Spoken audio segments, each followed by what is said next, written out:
G'day guys, how's it going? This is just one of those unannounced live streams. I thought I might just do this very quickly because AMD have actually announced and launched about their new numbering system for their new Ryzen mobile processor. So I thought I might as well just give you a little bit of idea of that because it makes it easier for later on in the future because this is what's going to be carried on as of 2022 and also 2023 as well too, and after that. So let's get on with this because this is only going to be quite a quick stream. So this is all about the Ryzen 5 7000. Now we did see about a week ago where AMD launched the new desktop processor of the Ryzen 7000. That's kind of cool to see.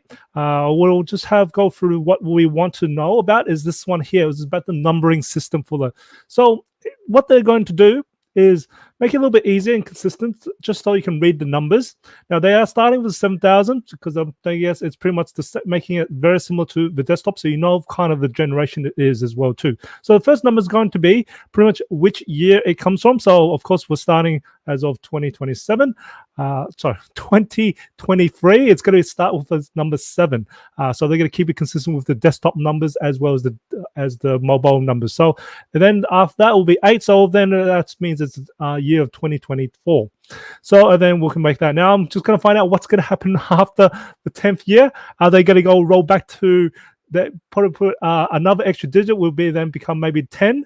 Or will it go back to 0? I'm not sure. I'm probably sure it's going to go to 10 anyway, but I'm getting AMD to actually confirm what's going to happen right after the 9 number anyway. So the next one is going to be what kind of pretty much which market segment it is. So where most of the times I do see is the Ryzen 5 and Ryzen 7s and also the Ryzen 9. So you can work that out from down below. So that's the secondary number.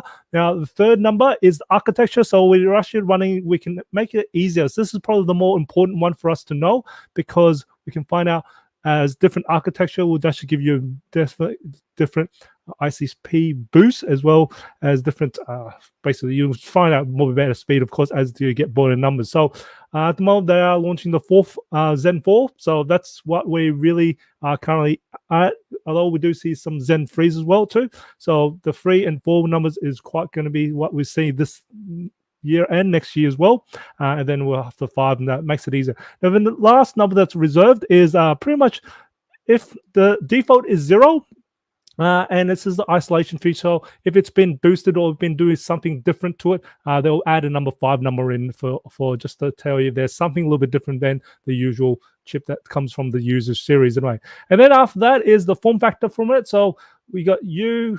Here we go. We've got U, which is what we see in the normal, pretty much ultra lights. And then we've got the C, which is Chromebook. So, and you can see all the different TDPs they are ranging between.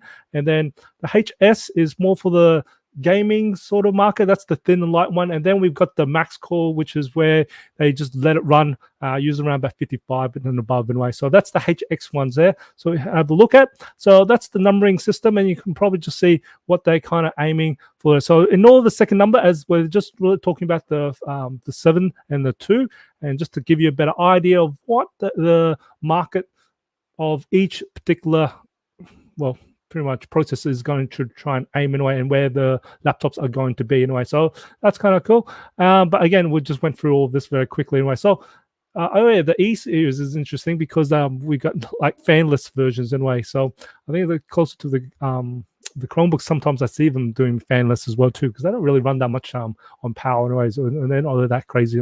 But that's just going to give you a quick example of what's happening on AMD side on the new numbering system, so we can kind of get used to it from here on, so we don't get confused for the later on in later in my videos as well too.